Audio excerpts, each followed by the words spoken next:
Hello, good morning आप सभी को।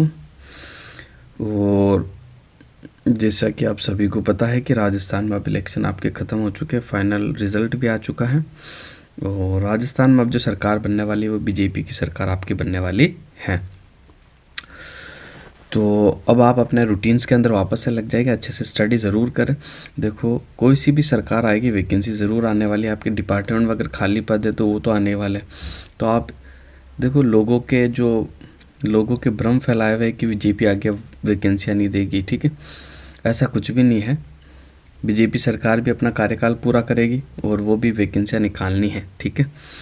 इसलिए बस आपसे यही कहना है कि आप अच्छे से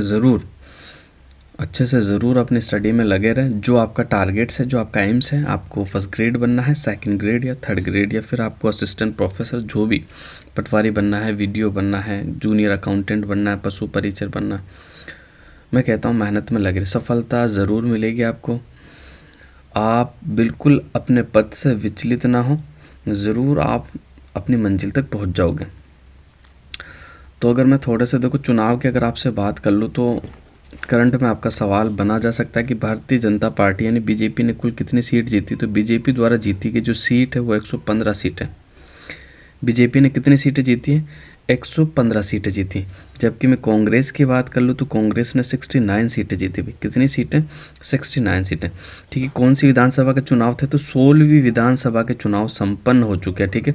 आपको बिल्कुल याद रखना, 15वीं विधानसभा गई, अब आपकी 16वीं विधानसभा के चुनाव बिल्कुल संपन्न हो गए, जिसमें बीजेपी को 115 सीटें मिली, कांग्रेस को 69 सीटें मिली। कितनी? 69।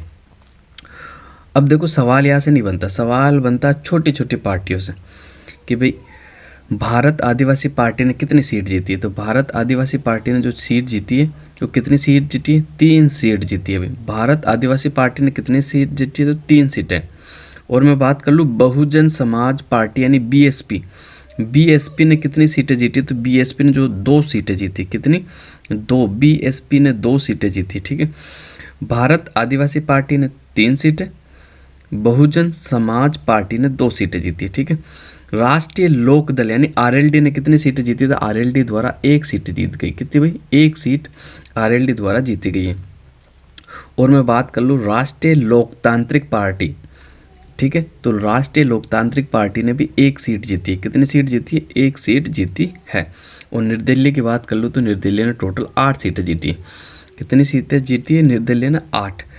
तो राजस्थान में आप सभी को पता है कि विधानसभा सीट कितनी है। तो आप सभी जानते हो 200 विधानसभा सीट्स हैं। उसमें फिलहाल जो आपका इलेक्शन हुआ वो 199 सीटों पर हुआ। कितनी सीटों पर हुआ? 199 सीट पर आपका हुआ है। श्री करणपुर सीट से आपका जो कि प्रत्याशी का निधन हो गया था, उसी कारण वहाँ पर आपका नहीं हुआ, कि बाद में आपका उपचुनाव होने वाला है एक सीट पर। फिलहाल 199 सीट्स जो हैं उन पर आपका इलेक्शन हुआ है। एक बार वापस से रिपीट कर देता हूँ, निर्दलीय द्वारा कितनी सीटें जीती गई? तो 8 सीटें। राष्ट्रीय लोकतांत्रिक पार्टी आरएलटीपी द्वारा 1 सीट, आरएलडी द्वारा 1 सीट, बीएसपी द्वारा 2 सीट, भारतीय आदिवासी पार्टी द्वारा 3 सीट, इंडियन नेशनल कांग्रेस द्वारा जो जीता गया 69 सीट, और भारतीय जनता पार्टी ने बहुमत प्राप्त करते हुए 115 सीटें जीती। और राजस्थान में जो बहुमत कितने पे मिल जाता था आप सभी को पता है, 101 सीट पर बहुमत प्राप्त हो जाता है, ठीक है। जादुई आंकड़ा क्या है? तो आप सभी को पता है 101 है, ठीक है। तो ये इलेक्शन के बारे में कुछ थोड़ा सा डाटा था जो मैंने आपको बता दिया। अब बढ़ते हैं अपन क्वेश्चनों की ओर, ठीक है। और जो आज अपन जो चर्चा करने वाले मैंने बता दिया, असिस्टेंट प्रोफेसर का जो आपका पेपर 3 है जनरल स्टडीज़ ऑफ राजस्थान, उसके बारे में चर्चा करने वाले हैं। तो पहला सवाल आपके सामने है, निम्नलिखित में से किस शैली में मध्यकालीन साहित्य रचना रसराज को चित्रण के विषय के रूप में प्रयुक्त किया गया है? तो देख लेते इसका आपका जो सही आंसर होने वाला कौन सा आपका बिल्कुल सही आंसर होने वाला है। तो इसकी मैं बात करूँ तो इसका जो आपका राइट आंसर हो जाएगा बिल्कुल ऑप्शन नंबर 4 होगा। भाई कौन सा सही आंसर हो जाएगा आपका? Option number 4। इंग्लिश में भी देख सकते हो, ठीक है। कुछ अपने जो अगर कैंडिडेट्स है वो इंग्लिश मीडियम के, तो आप इंग्लिश मीडियम अच्छे से देख लेना। In which of the following styles the medieval literary work Rasraj has been used as a subject of depictions, ठीक है। तो इसका जो राइट आंसर हो जाएगा आपका ऑप्शन नंबर 4 होगा। अब देखो मैं इसके बारे में थोड़ा सा आपको बता देता हूँ, रसराज के बारे में और मतीराम के बारे में थोड़ा सा अपन जान लेते हैं। देखो सबसे पहले मैं आपको बताना चाहूँ तो इनकी जो सबसे पहली जो कृति थी ना वो कौन सी थी, तो आपको याद रखना सबसे पहली इनकी जो कृति थी फूल मंजरी थी। कौन सी? फूल मंजरी। किनकी पहली कृति है? तो रसराज, जो कि किसके द्वारा लिखी गई है? मतीराम के द्वारा। तो मतीराम जी की जो पहली कृति है वो आपकी कौन सी है? फूल मंजरी है। कौन सी है? फूल मंजरी। रसराज के जो रचयिता है कौन है? तो वो आपके मतीराम है। ठीक है, बिल्कुल आपको याद रखना है। और मैं बात कर लूँ इनका जो दूसरा ग्रंथ है रसराज, ठीक है, ये इनका प्रसिद्ध ग्रंथ है और ये श्रृंगार रस और नायिका भेद पर लिखा गया ग्रंथ है। रीति काल में बिहारी सतसई के समान ही लोकप्रिय रहा। इसका रचना काल 1690 से 1700 के मध्य माना जाता है। इस ग्रंथ में सुकुमार भावों का अत्यंत ललित चित्रण है। इनके अनेक छंद हिंदी साहित्य में उत्कृष्ट छंदों को परिगणित हैं और ये रसिक जनों को कंठहार रहा है। इस पर अनेक टीकाएं भी आपकी लिखी गई है। इस पे रसराज की बात कर रहा हूँ। तो मैंने 2 रचनाएं आपको मतीराम की बता दी, ठीक है। एक तो आपकी फूल मंजरी जब को पहली करती थी, दूसरी करती आपकी रसराज है, ठीक है। मतीराम कौन है वापस से बता रहा हूँ, मतीराम जो है रसराज के लेखक है। रसराज तो इनकी करती है ये, इनके अलावा मैंने आपको फूल मंजरी बता दी। इनके अलावा एक जो इनका ग्रंथ है तीसरा, बहुत बार एग्जाम में पूछा गया, ललित ललाम। कौन सा ललाम? ललित ललाम। ये भी आपके किनका ग्रंथ है? तो बिल्कुल आपको याद रखना मतीराम का ही ग्रंथ है ललित ललाम। और बूंदी नरेश भाव सिंह के आश्रय में लिखा गया अलंकारों से युक्त ग्रंथ है आपका, बिल्कुल आपको याद रखना। इसका रचनाकाल जो माना जाता है वो 1720 संवत के आसपास का माना जाता है, बिल्कुल इम्पोर्टेंट है। इसके अलावा मैं बात कर लूँ तो देखो रसराज की जो निश्चल भावुकता के स्थान पर इसमें सूक्ष्म कल्पनाशीलता का भी स्पष्ट होता है। किसमें? ललित ललाम में, ठीक है। इसके अलावा मैं बात कर लूँ तो मतीराम की जो अंतिम रचना है वो है आपकी सतसई। कौन सी है? सतसई, ठीक है। ये 4 रचनाएं जो मैंने बताई आपको ये किनकी है, तो बिल्कुल आपको याद रखना है ये आपके मतीराम जी की है। सतसई में सरस और ललित ब्रज भाषा के दोहे इसके अंदर संकलित है, तो बिल्कुल आपको याद रखना है। अब देखो मैं ना आपको ललित जो आपके मतीराम है इनकी मैंने 4 कृति आपको बताई। सबसे पहली कृति मैंने बताई फूल मंजरी, दूसरा मैंने बताया रसराज, तीसरा मैंने बताया ललित ललाम, चौथा मैंने आपको जो बताया कौन सा बताया, तो मैंने बताया सतसई। ये चारों ही कृतियाँ मोस्ट इंपॉर्टेंट है, वापस से रिपीट होगी, इनकी कृतियों को रट लेना, ये सबसे ज़्यादा इंपॉर्टेंट है।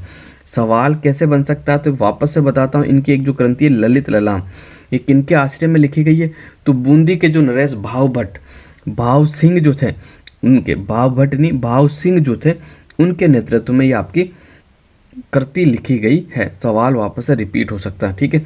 और मैंने जैसे कि रसराज के चित्रण के विषय में भी आपको बताया था कि बूंदी है इसका राइट आंसर ऑप्शन नंबर 4। तो ये सारे फैक्ट एग्जाम ओरिएंटेड है, आपको याद रखने होंगे, ठीक है।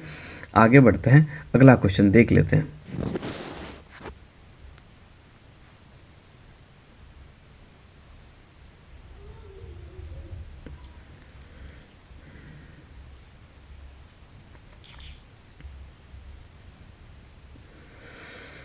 अगला क्वेश्चन आपके सामने है, निम्नलिखित में से कौन सा तत्ववाद्य नहीं है, ये आपको बताना है कि तत्ववाद्य अंदर कौन सा नहीं है।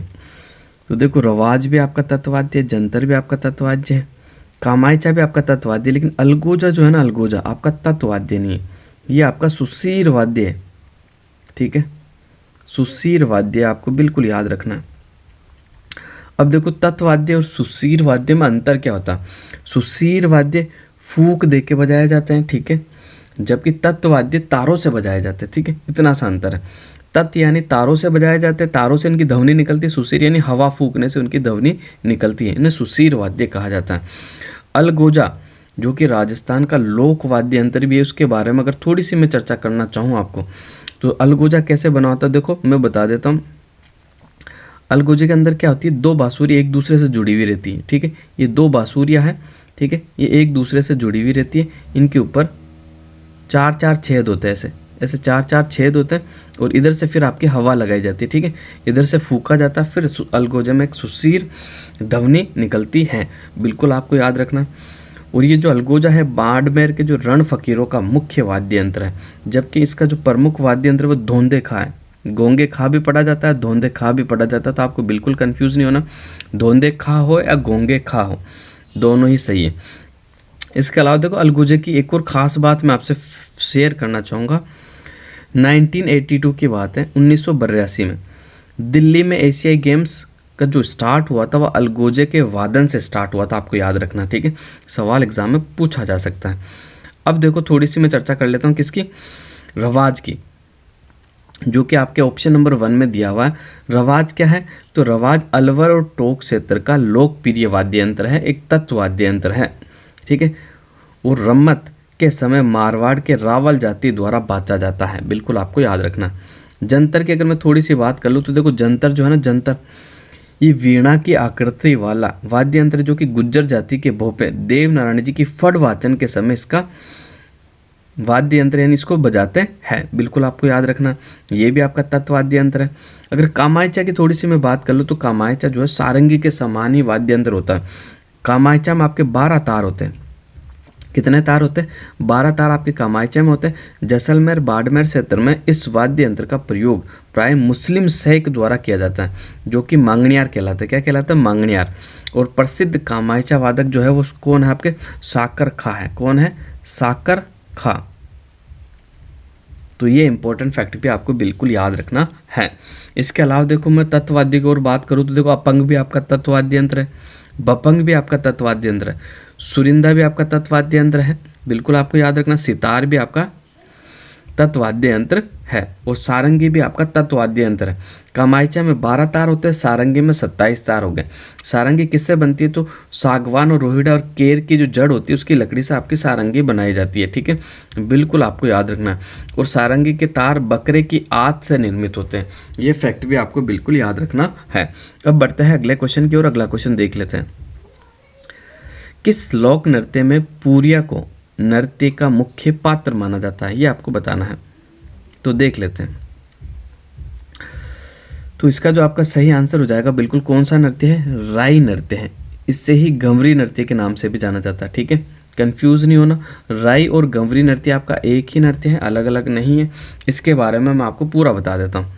गंवरी और राई नृत्य एक नृत्य नाटक है, बिल्कुल आपको याद रखना है। दूसरा, ये राज्य की सबसे प्राचीन लोक नाटक कला भी है, ठीक है, बिल्कुल आपको याद रखना। राजस्थान राज्य की सबसे प्राचीन लोक नाटक कला है ये। इसे और मैं बात कर लूँ ना, इसे सभी लोक नाट्यों का मेरु नाट्य भी कहा जाता है। क्या कहा जाता है? सभी लोक नाट्यों का मेरु नाट्य भी कहा जाता है।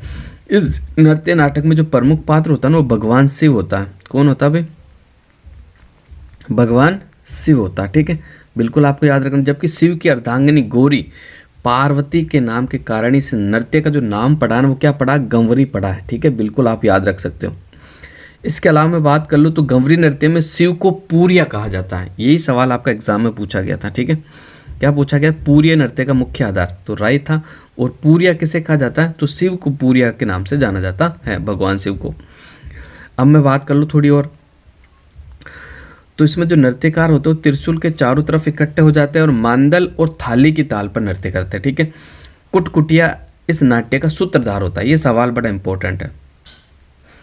सवाल कैसे बनेगा एग्जाम में मैं आपको बता देता हूँ। राई या गंवरी नृत्य का सूत्रधार कौन होता है? तो आपको याद रखना कुटकुटिया, कुटकुटिया, ठीक है, ये इसका सूत्रधार होता है। और ये गंवरी लोक नाट्यम देखो आपका सवाल पूछा गया एग्जाम्स के अंदर, ये आपका सीईटी के अंदर भी आया हुआ और आपका रिट के अंदर भी आया हुआ, ठीक है। इसका सवाल क्या है कि गंवरी लोक नाट्य किस कौन सी कथा पर आधारित है? तो आपको बिल्कुल याद रखना शिव और भस्मासुर, शिव और भस्मासुर की कथा पर आधारित है। इंपॉर्टेंट सवाल है, बार बार एग्जाम में पूछा जाता है, बिल्कुल आपको याद रखना होगा। गंवरी लोक नाट्य राखी के बाद इसका प्रदर्शन 40 दिन तक होता है, लगभग 1.25 महीने ये आपका चलता है। इस नाट्य में शिव भस्मासुर का जो प्रतीक होती है वो बुढ़िया होती है। कौन होती है भाई? राई बुढ़िया, ठीक है, आपको बिल्कुल याद रखना राई बुढ़िया। ये जितने भी फैक्ट बता रहा हूँ ना बिल्कुल इंपॉर्टेंट है, एक एक फैक्ट आपको एग्जाम ओरिएंटेड मिलेगा, अच्छे से देखना और नोट्स में ज़रूर ऐड करना। बाकी बहुत महत्वपूर्ण एग्जाम ओरिएंटेड डाटा मैं आपसे शेयर कर रहा हूँ। दोनों पार्वतियों की प्रतिमूर्ति में दोनों राई यानी कुटकुटिया और पाट भोपा, ये 5 गंवरी के मुख्य पात्र होते हैं। और अन्य जो पात्र होते हैं उन्हें खैल्य कहा जाता है। क्या कहा जाता है? खैल्य कहा जाता है। ठीक है, बिल्कुल आपको याद रखना। इसके अलावा मैं बात कर लूँ तो ये नृत्य जो है ना आपका, ये भील पुरुषों द्वारा उदयपुर, डूंगरपुर, बांसवाड़ा में किया जाता है। कहाँ किया जाता है? उदयपुर, बांसवाड़ा, उदयपुर हो गया आपका, बांसवाड़ा हो गया, और डूंगरपुर के अंदर ये आपका नृत्य किया जाता है। अब देखो और इम्पोर्टेंट फैक्ट थोड़े से शेयर कर लेता हूँ इसके बारे में। जामटिया पात्र लोक भाषा में कविता बोलता है, खटखटिया उसको दोहराता है। ठीक है, जामटिया जो कि एक पात्र है वो कविता बोलता है, और खटखटिया देखो लिख देता हूँ मैं आपको, अगर थोड़ी सी दिक्कत हो रही है तो खटखटिया। ठीक है, और एक आपका होता है जामटिया। क्या होता है? जामटिया। ठीक है, जामटिया तो कविता बोलता है, खटखटिया उसको दोहराता है। ये दोनों ही पात्र प्रमुख कलाकार होते हैं इस नाटक के। ठीक है, जामटिया और खटखटिया। इस नाट्य की प्रमुख विशेषता ये है कि इसे मीलो यानी भीलों के अलावा और कोई नहीं खेल सकता। मीलो नहीं, भीलों के अलावा इनको कोई नहीं खेल सकता। इसमें महिलाएं की भूमिका भी पुरुष के द्वारा ही अदा की जाती है। इसके अलावा गंवरी के दिनों में स्त्री गमन, मांस, मदिरा, हरी सब्जी के सेवन पर गंवरी पात्रों के लिए पूर्णतः प्रतिबंध होता है ना। जब गंवरी नृत्य होता है तब क्या होता है, ना तो स्त्री के पास जाना होता है, ना ही कोई मांस, मदिरा, दारू वगैरह नहीं खाया जाता है। हरी सब्जी के सेवन पर भी बिल्कुल प्रतिबंध होता है। इसके अलावा मैं बात कर लूँ तो आपको बिल्कुल याद रखना होगा, इस नृत्य में सर्वप्रथम राय बुढ़िया शिव को नृत्य के स्थल पर लाया जाता है। फिर शिव को त्रिशूल को जमीन में गाड़ दिया जाता है। क्या किया जाता है? जमीन के अंदर गाड़ दिया जाता है। और फिर त्रिशूल के चारों ओर 8 से 9 कलाकार मुखोटा और हाथों में तीर, धनुष, तलवार, बर्छी आदि धारण करके इस नृत्य को किया जाता है। तो सारे फैक्ट मैंने आपको इसके क्लियर कर दिए हैं। कोई भी फैक्ट आपका एग्जाम में बनेगा तो आपको ज़रूर अच्छे से करना होगा। अब आगे बढ़ जाते हैं, अगला क्वेश्चन देख लेते हैं। बड़ा इंपॉर्टेंट सवाल है। महिला नेता जिसे भरतपुर राज्य द्वारा भरतपुर प्रजामंडल के पंजीयन की मांग करने के कारण जेल में डाल दिया गया था, तो सबसे पहले इसका जो सही आंसर हो जाएगा वो सुशीला त्रिपाठी है। ठीक, कौन सी महिला को जेल में डाला गया था? सुशीला त्रिपाठी को। क्यों डाला गया था? कि भरतपुर प्रजामंडल के पंजीयन की मांग करने के कारण डाला गया था। अब थोड़ी सी मैं बात कर लेता हूँ भरतपुर प्रजामंडल की। तो सबसे पहले भरतपुर प्रजामंडल की जो स्थापना हुई कब हुई, तो आपको बिल्कुल याद रखना है 4 मार्च 1938। 4 मार्च 1938 को भरतपुर प्रजामंडल की स्थापना आपकी हुई है, बिल्कुल आपको याद रखना है। इसके अलावा मैं बात कर लूँ तो देखो, किशनलाल जोशी भरतपुर प्रजामंडल के संस्थापक है। इसके अध्यक्ष जो है गोपीलाल यादव है। मैंने आपको क्या बताया? किशनलाल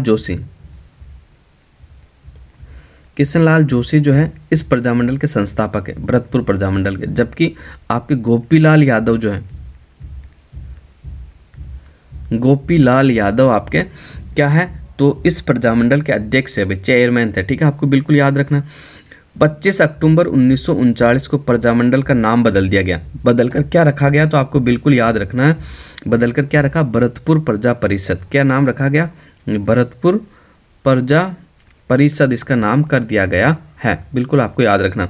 कब? देखो 4 मार्च 1938 में तो इसकी स्थापना हुई भरतपुर प्रजामंडल के नाम से, और 25 अक्टूबर 1939 को इसका नाम बदल दिया गया। ठीक है, बिल्कुल आपको याद रखना, सवाल एग्जाम में बन सकता है। इसके अलावा देखो महिला रिलेटेड एक और फैक्ट मैं आपको बताता हूँ, अगर एग्जाम में ज़रूर बनेगा आपका, कि भरतपुर में महिला सत्याग्रह का नेतृत्व तो किस महिला ने किया था, तो इसका जो आपका सही आंसर हो जाएगा सरस्वती बोहरा के द्वारा किया गया। किसके द्वारा किया गया? सरस्वती बोहरा महिला के द्वारा महिला सत्याग्रह का नेतृत्व किया गया। कौन से प्रजामंडल में? भरतपुर प्रजामंडल में किया गया। भरतपुर प्रजामंडल के जो नेता है जुगल किशोर चतुर्वेदी को दूसरा जवाहरलाल नेहरू और गोकुल वर्मा को शहर भरतपुर के नाम से जाना जाता है। ठीक है, बिल्कुल ये फैक्ट भी आपके एग्जाम ओरिएंटेड है भाई। जुगल किशोर चतुर्वेदी को राजस्थान का दूसरा जवाहरलाल नेहरू और गोकुल वर्मा को शहर भरतपुर कहा जाता है। आगे बढ़ते हैं, अगला क्वेश्चन देख लेते हैं। देखो इससे पहले मैं एक सवाल शाहपुरा प्रजामंडल से आपको बता देता हूँ, शायद एग्जाम में आपके बन जाए, इंपॉर्टेंट है। शाहपुरा प्रजामंडल जो है इसकी जो स्थापना हुई थी वो भी 1938 के अंदर ही हुई थी। इसमें जो इम्पोर्टेंट है ना वो क्या है, मैं आपको वो बता देता हूँ। शाहपुरा प्रजामंडल के जो सदस्य है ना, संस्थापक जो शाहपुरा प्रजामंडल से जुड़े हुए हैं, वही सवाल आपके एग्जाम में पूछा जाता है। शाहपुरा प्रजामंडल में एक तो आपको श्री रमेश चंद्र ओझा, लादू राम व्यास, अभय सिंह डाकी और श्री माणिक्यलाल वर्मा। 4 व्यक्तियों का संबंध आपके शाहपुरा प्रजामंडल से है। इसमें से इसके अध्यक्ष पूछा जाता है कि भाई शाहपुरा प्रजामंडल का अध्यक्ष कौन था, तो अभय सिंह डांगी। कौन था? अभय सिंह डांगी शाहपुरा प्रजामंडल का आपका क्या था? अध्यक्ष था। अब बढ़ते हैं अगले क्वेश्चन की ओर। अगला क्वेश्चन देख लेते हैं। राजस्थानी भाषा एवं संस्कृति में डिंगल है। डिंगल क्या है आपको बताना है। तो इसकी अगर मैं चर्चा करूँ तो देखो, डिंगल और पिंगल दोनों ही आपकी काव्य शैली है। राजस्थान के अंदर एक तो आपका इसका सही आंसर एक तो काव्य शैली होगी, एक तो डिंगल काव्य शैली है, दूसरी में बात करूँ तो पिंगल है। एक तो आपकी डिंगल होगी, दूसरी आपकी पिंगल, 2 काव्य शैली है। ठीक है, अगर इन दोनों की मैं चर्चा करना चाहूँ तो बिल्कुल आपको याद रखना, डिंगल काव्य शैली राजपुताना में व राजस्थानी भाषा की शैली जिसमें भाट व चारण काव्य और वंशावली आदि लिखते चले आते हैं। ठीक है, जबकि पिंगल की मैं बात कर लूँ तो पिंगल नामक एक भाषा शैली है जिसका जन्म पूर्वी राजस्थान में हुआ, जबकि डिंगल का तो आपका पश्चिमी राजस्थान में, पिंगल के आपका जो जन्म हुआ पूर्वी राजस्थान में हुआ।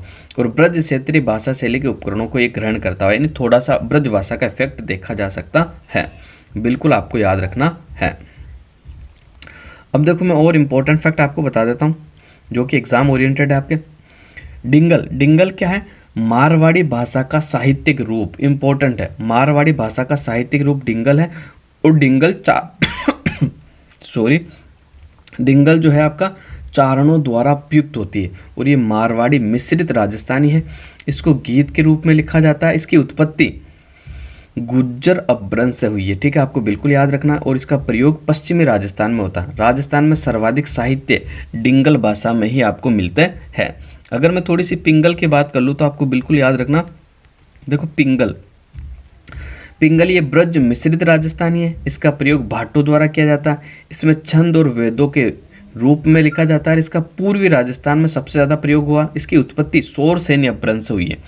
अब मैंने इंपॉर्टेंट फैक्ट बताया था आपके डिंगल और पिंगल में, वापस से एक बार अच्छे से शेयर कर रहा हूँ। डिंगल आपका मारवाड़ी भाषा का साहित्यिक रूप है, जबकि मैं बात कर लूँ पिंगल जो है आपका ब्रज मिश्रित राजस्थानी है। ठीक है, डिंगल आपकी चारणों द्वारा प्रयुक्त की जाती है और पिंगल की मैं बात कर लूँ तो पिंगल आपके भाटों द्वारा प्रयुक्त की जाती है। ठीक है, बिल्कुल आपको याद रखना। ठीक है, और राजस्थान में सर्वाधिक साहित्य डिंगल भाषा के अंदर आपका किस भाषा में? डिंगल में।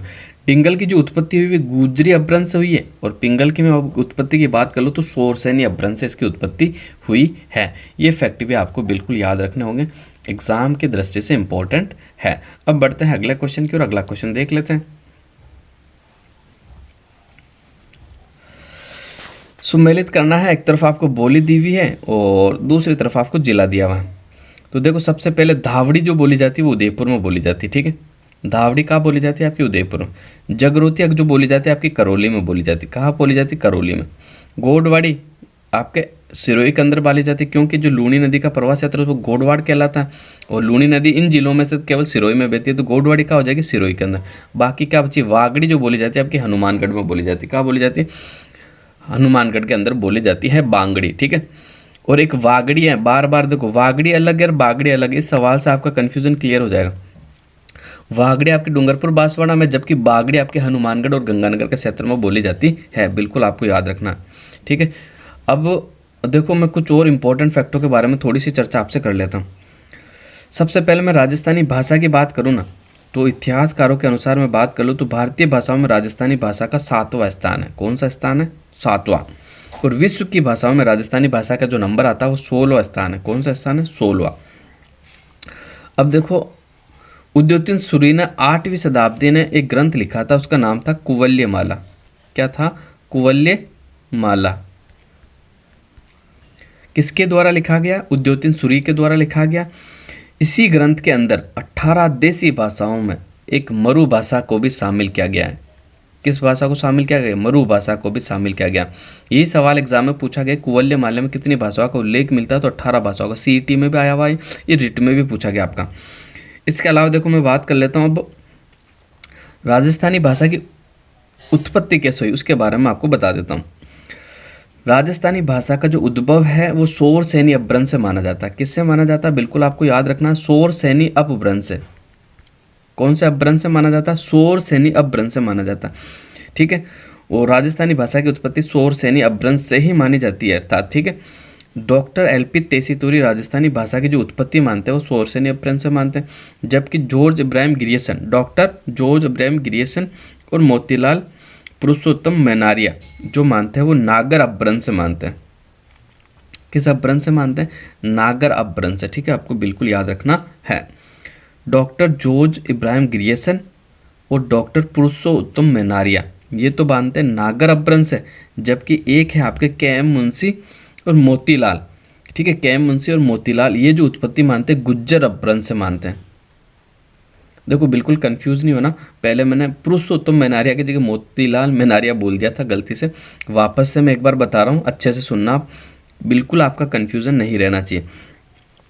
डॉक्टर एलपी तेसीतुरी ने तो क्या माना है? राजस्थानी भाषा की उत्पत्ति शोरसेनी अपभ्रंश है, जबकि डॉक्टर जॉर्ज इब्राहिम ग्रियर्सन और डॉक्टर पुरुषोत्तम मैनारिया राजस्थानी भाषा की उत्पत्ति नागर अपभ्रंश से मानते हैं। किससे? नागर अपभ्रंश से।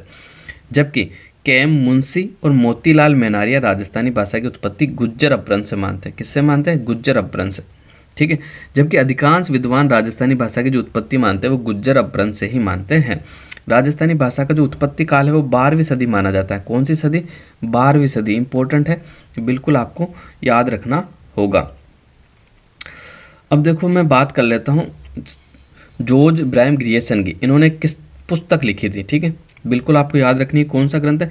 लिविंग्स्टिक सर्वे ऑफ इंडिया के 90वें खंड के अंदर, 90वें भाग में, 90वें खंड में 1912 में ये इनका ग्रंथ लिखा गया था। उसमें राजस्थानी भाषा को स्वतंत्र भाषा के रूप में वैज्ञानिक विश्लेषण प्रस्तुत करने वाले राजस्थान के प्रथम व्यक्ति भी है। ठीक है, कौन है? Doctor George Ibrahim Grierson. और इन्होंने राजस्थानी भाषा को 5 भागों में बांटा है। पश्चिमी राजस्थानी बोली, उत्तरी पूर्वी राजस्थानी बोली, मध्य पूर्वी राजस्थानी बोली, दक्षिणी पूर्वी राजस्थानी बोली और दक्षिणी राजस्थानी बोली।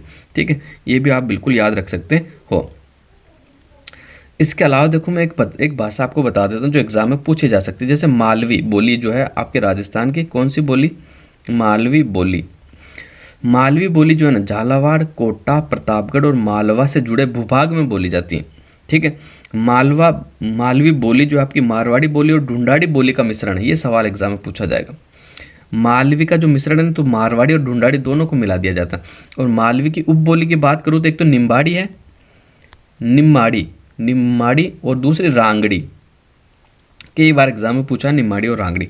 ठीक है, निम्माड़ी तो आपके दक्षिणी राजस्थान के भाग में बोली जाती है। रांगड़ी की बात कर लो तो रांगड़ी कर्कश बोली है। ठीक है, रांगड़ी बोली मारवाड़ी बोली और मालवी बोली का मिश्रण है। ठीक है, बिल्कुल आपको याद रखना। रांगड़ी बोली राजस्थान के मालवा क्षेत्र यानी झालावाड़ और प्रतापगढ़ के अंदर बोली जाती है। ठीक है, ये फैक्ट भी आपको बिल्कुल याद रखने हैं। अब देखो मैं और इम्पोर्टेंट फैक्ट अगर आपको बता देता हूँ जो कि इम्पोर्टेंट भी है।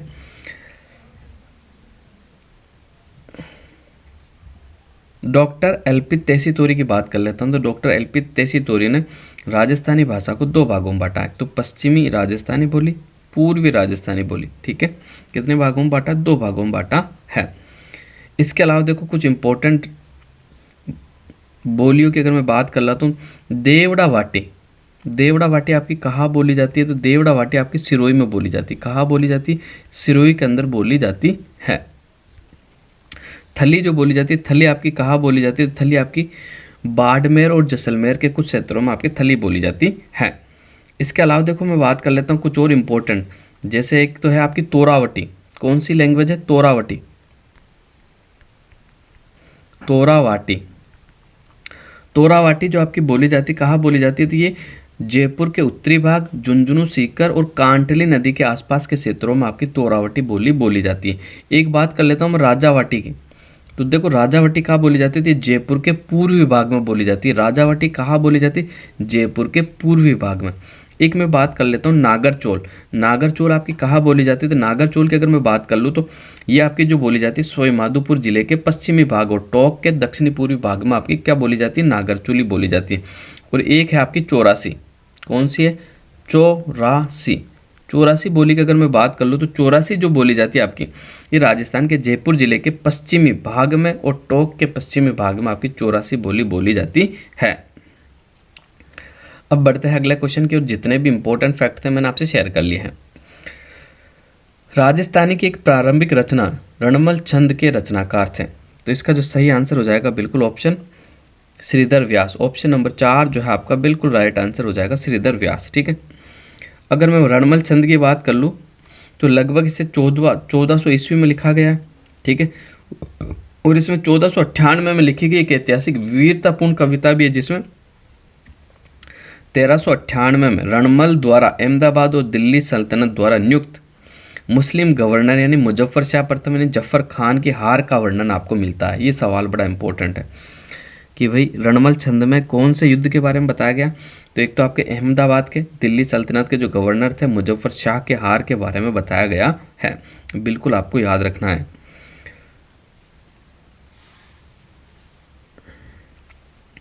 आगे बढ़ते हैं, अगला क्वेश्चन देख लेते हैं।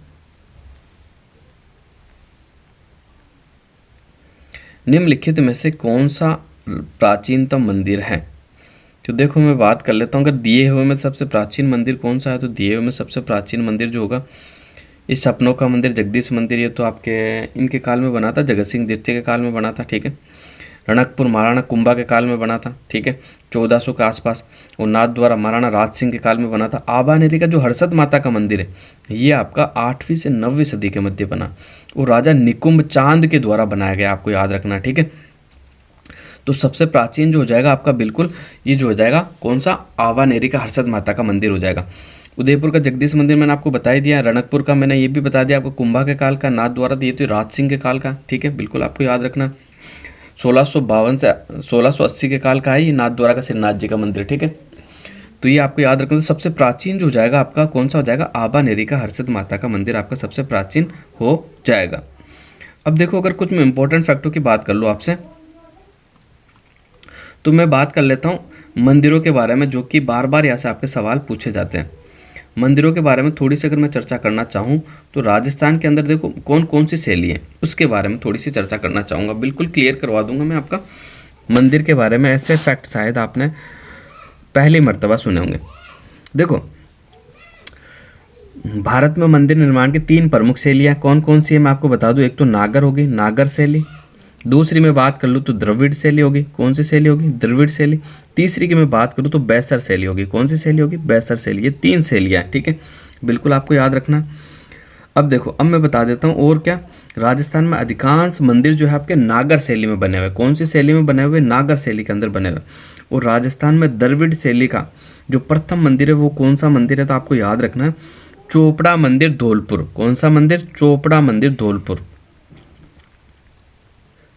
ठीक है, बिल्कुल आपको याद रखना है। और द्रविड़ शैली का एक और मंदिर है आपका पुष्कर के अंदर। कौन सा है, पुष्कर के अंदर रंगनाथ जी का जो मंदिर है वो भी आपका द्रविड़ शैली के अंदर है।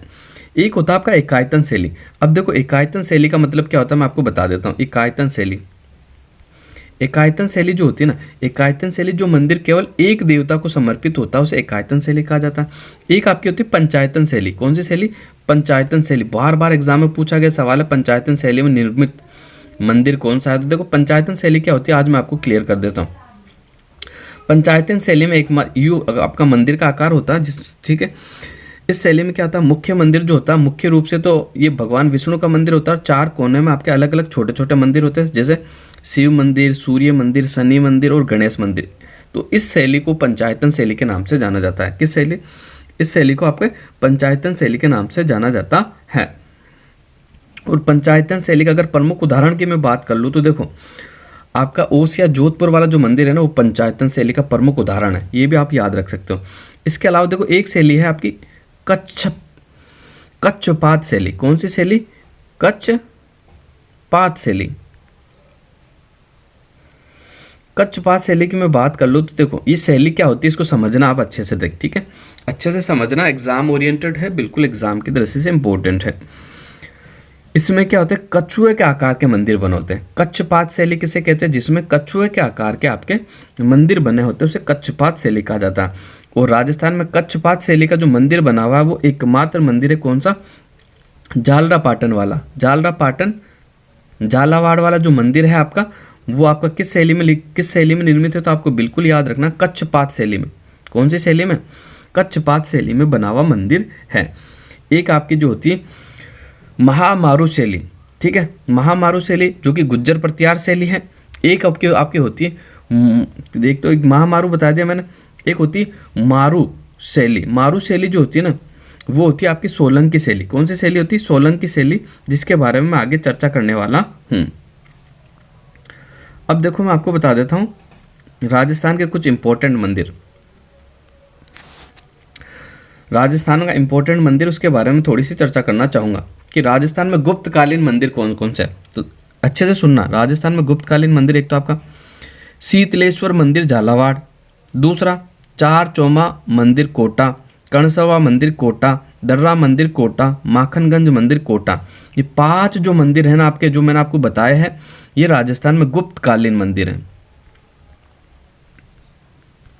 सवाल कैसे बनेगा? 4 ऑप्शन दे दिए जाएंगे, निम्न में से कौन सा गुप्तकालीन मंदिर नहीं है, या फिर यूँ पूछा जाएगा निम्न में से कौन सा गुप्तकालीन मंदिर है।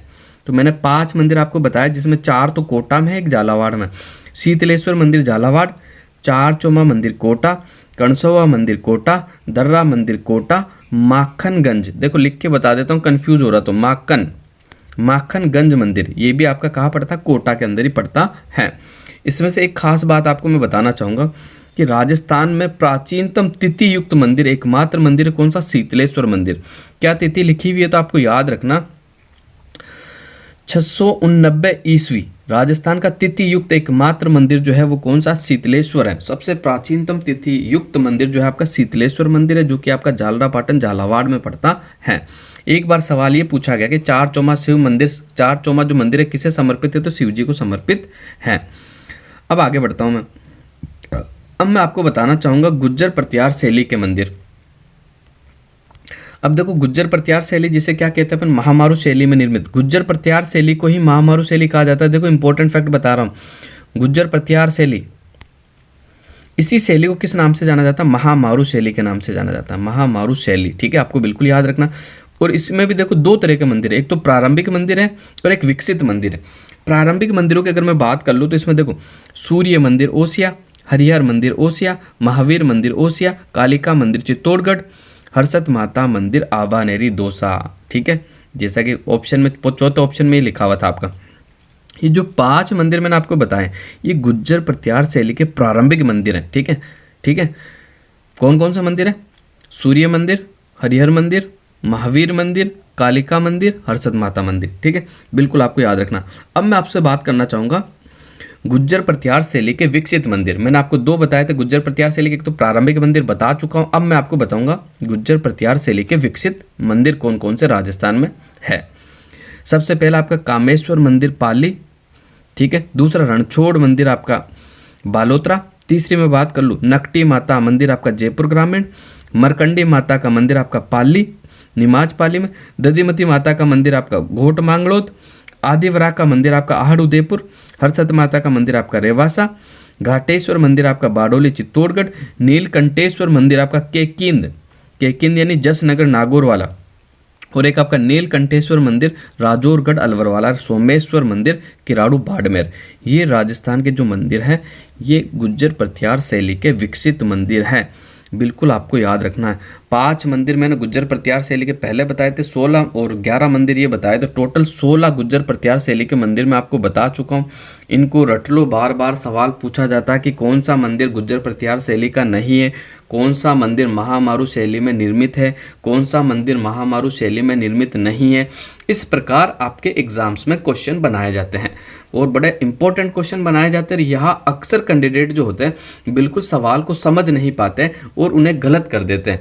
तो इसलिए मैं आपसे यही रिक्वेस्ट करना चाहूँगा कि आप इस सेशन को शेयर भी करें अपने मित्रों के साथ, अपने बहन के साथ, अपने भाइयों के साथ, और चैनल को सब्सक्राइब भी करें। एक बेहतरीन कंटेंट मैं आपको उपलब्ध कराऊंगा, ऐप से भी बेहतर।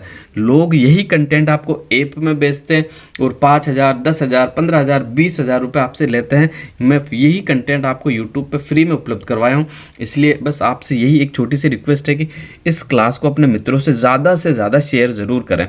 मेरे कोई ज़्यादा सब्सक्राइबर नहीं है, आप देख लो, मैं कोई लाखों रुपए यूट्यूब से नहीं कमाता हूँ, ठीक है। तो अब आगे बढ़ जाते हैं अपन, और मैं आपको देखो इंपॉर्टेंट चीज़, अब जो अपन चर्चा करने वाले हैं वो चर्चा करने वाले सोलंकी शैली। बहुत कम बच्चों ने सुन रखा होगा, इंपॉर्टेंट फैक्ट मैं आपसे शेयर कर रहा हूँ। सोलंकी शैली को मारू गुज्जर शैली के नाम से जाना जाता है। किससे? मारू गुज्जर। पहले मैंने आपको बताया महामारू शैली, अब मैं बता रहा हूँ मारू गुज्जर शैली। कौन सी शैली? मारू गुज्जर शैली। इसकी अगर मैं बात कर लूँ तो ये 11वीं से 13वीं सदी में इस शैली में निर्मित मंदिरों का निर्माण हुआ है। दूसरा मैं बात कर लूँ तो सोलंकी शैली में निर्मित राजस्थान के प्रमुख मंदिरों की, तो देखो बिल्कुल आपको याद रखना होगा संचियाई माता का मंदिर जो कि आपका ओसिया जोधपुर में पड़ता है, और समिदेश्वर मंदिर चित्तौड़गढ़। ये 2 प्रमुख मंदिर जो है आपके सोलंकी शैली में निर्मित हैं। एक तो संचियाई माता का मंदिर, एक समिदेश्वर मंदिर चित्तौड़गढ़। ये आपके किस शैली में निर्मित मंदिर है? तो ये आपके सोलंकी शैली, जिसे मारू गुज्जर शैली के नाम से जाना जाता है। किससे? मारू गुज्जर शैली के नाम से जाना जाता है। बड़े इंपॉर्टेंट है, बिल्कुल आपको याद रखना होगा। अब देखो मैं अंतिम में बात कर लेता हूँ कौन सी शैली? भूमिज शैली। यहाँ से कई बार सवाल आपका बना है, भूमिज शैली, ठीक है। और भूमिज शैली का सबसे पहला जो मंदिर है आपका, वो जैन मंदिर सेवाड़ी पाली वाला है। कौन सा? जैन मंदिर सेवाड़ी पाली का प्रथम मंदिर जो है, ये सवाल एग्जाम में बना हुआ भी है, इंपॉर्टेंट भी है। इसके अलावा भी राजस्थान में भूमिज शैली के मंदिर है। कौन कौन से? महानालेश्वर मंदिर मैनाल, उंडेश्वर मंदिर बिजोलिया, ठीक है, रसवदेव मंदिर चित्तौड़गढ़, जिसे अद्भुतनाथ के मंदिर के नाम से भी जाना जाता है, सूर्य मंदिर रणकपुर, सूर्य मंदिर जालरापाटन और भिंड देवरा रामगढ़। ये जो मंदिर मैंने आपको बताया 7 मंदिर, ये आपके भूमिज शैली में निर्मित है। वापस से बताता हूँ, जैन मंदिर सेवाड़ी पाली, महानालेश्वर मंदिर मैनाल भीलवाड़ा, उंडेश्वर मंदिर बिजोलिया भीलवाड़ा। इसके अलावा आपका अद्भुतनाथ मंदिर चित्तौड़गढ़, सूर्य मंदिर रणकपुर पाली, सूर्य मंदिर झालरापाटन झालावाड़, भिंड देवरा मंदिर रामगढ़ बारा। ये जो मंदिर है आपके भूमिज शैली में निर्मित मंदिर है। अब आगे बढ़ते हैं, अगला क्वेश्चन देख लेते हैं अच्छे से अपन। अगला क्वेश्चन आपका क्या है? सूची 1 को सूची 2 से सुमेलित करना आपको, ठीक है। मेवाड़ पर्वतीय क्षेत्र जो आता है उसे गिरवा के नाम से जाना जाता है। हाड़ौती के पठार, हाड़ौती के पठार में मुकुंदरा की पहाड़ी आपकी आती है, ठीक है। शेखावटी प्रदेश अंत्य प्रवाहित अपवा क्षेत्र है ये। गग्गर मैदान में, जो गग्गर मैदान नाली का जो संबंध है वो गग्गर मैदान से है, क्योंकि गग्गर नदी को नाली के नाम से भी जाना जाता है। तो इसका जो सही आंसर हो जाएगा 90 की अगर मैं बात कर लूँ तो आप मैच कर लेना, उत्तर मैंने आपको बता दिया है। अब अगले क्वेश्चन की बात कर लेते हैं, आज के आखिरी क्वेश्चन की। ज़्यादा क्वेश्चन वीडियो बड़ा हो जाएगा तो मैं वापस से इस पेपर को अच्छे से सोल्व करवाऊंगा, ज़रूर आप देखना। आज का आखिरी क्वेश्चन है, औरंगजेब द्वारा निर्मित बुलंद दरवाज़ा अवस्थित है, कहाँ अवस्थित है? तो इसके सही आंसर की अगर बात कर ली जाए तो बिल्कुल मैं बात करूँ, इसका जो राइट आंसर हो जाएगा आपका ऑप्शन नंबर 1, गागरोन के किले के अंदर। औरंगजेब द्वारा निर्मित जो बुलंद दरवाज़ा है वो कहाँ स्थित है? तो आपके गागरोन के किले के अंदर स्थित है। एक बुलंद दरवाज़ा जो कि आपके ख्वाजा मोइनुद्दीन चिश्ती की जो दरगाह है अजमेर के अंदर, वहाँ भी आपका बुलंद दरवाज़ा बना हुआ है, तो कंफ्यूज नहीं होना। एक बुलंद दरवाज़ा आपका ख्वाजा मोइनुद्दीन चिश्ती की दरगाह में है, और एक बुलंद दरवाज़ा जो आपका बना हुआ, कहाँ बना हुआ? औरंगजेब द्वारा निर्मित गागरोन के दुर्ग में है। अब थोड़ी सी मैं आपसे चर्चा करना चाहूँगा बिल्कुल गागरोन के दुर्ग के बारे में। गागरोन के दुर्ग से काफ़ी सवाल भी बने जाते हैं। गागरोन का दुर्ग जो है आपका यूनेस्को की सूची में भी शामिल है, ठीक है, बिल्कुल आपको याद रखना है। देखो 21 जून की बात कर लूँ मैं आपसे, देखो इंपॉर्टेंट फैक्ट, 21 जून 2013 को राजस्थान के 6 किलों को यूनेस्को की धरोहर के अंदर शामिल किए गए। 6 पहाड़ी किलों को, कितने पहाड़ी किलों को? 6 पहाड़ी किलों के, उसमें आपका गागरोन भी शामिल है। कौन कौन से 6 किले हैं पहले मैं क्लियर कर देता हूँ आपका, छोटी सी ट्रिक से क्लियर करूँगा, बिल्कुल आपको याद रखना होगा, जानते भी होंगे आप। गाजर, चीकू,